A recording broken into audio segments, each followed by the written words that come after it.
fall into pieces, but I. Hi guys! Hey guys, I'm so happy. Time check is 12:20 a.m. So, kakatapos ko lang mag-review dito sa laptop ko. Tapos gumawa ng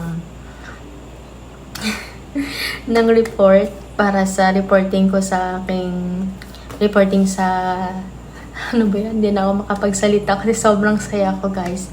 At natanggap ko na yung una kong sweldo sa YouTube. Thank you so much guys sa mga sumusuporta sa akin mula nung 2020 hanggang ngayon.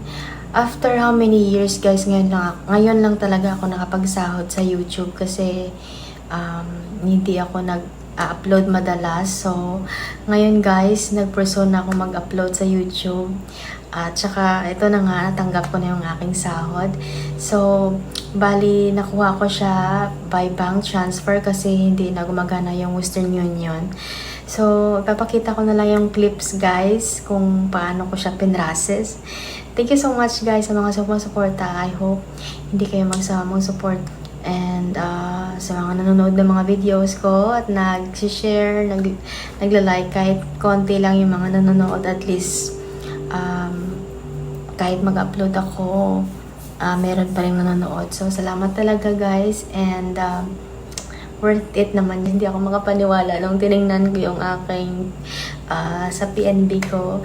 Meron na nakapasok na galing sa YouTube at saka nag-message sa akin yung Google AdSense na meron na akong payment na natanggap.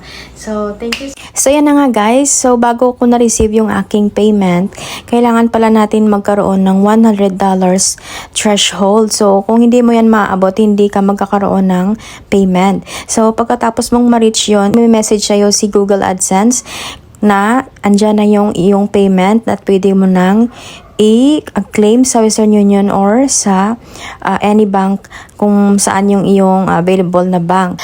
At pagkatapos nga ay bago nga nila i-release yun, kailangan pala tatanggalan tayo ng 24% sa tax natin. So, instead sana na 5,000 buo or 5,000 plus yung makuha ko, ay kinuhanan nila ng 24% para sa tax. So, ito pala yung aking mga content. Hindi naman marami ang mga nanonood, pero at least merong mga views. And then, makikita rin dito yung views and impressions, tapos yung audience, kung saang bansa yung mga nanonood, kung ilang taon sila, at saka kung anong klaseng gender yung mga nanonood, babae ba o lalaki. So, nakita dyan yung mga viewers ko mostly from the Philippines at saka USA at Canada. So, ito yung aking earnings na $95.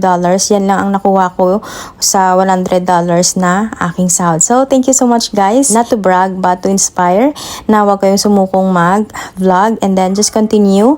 Kung ano man sabihin nila, pagtawanan ka nila, just kung pagtawanan ka man nila guys, it's okay. It's part of being a content creator. Magsisimula tayo sa scratch. So, kung hindi sila believe sa atin, just believe in yourself and have faith to God. Everything's gonna be worth it. So, that's it for now, guys. Thank you so much for watching and for supporting. God bless you all.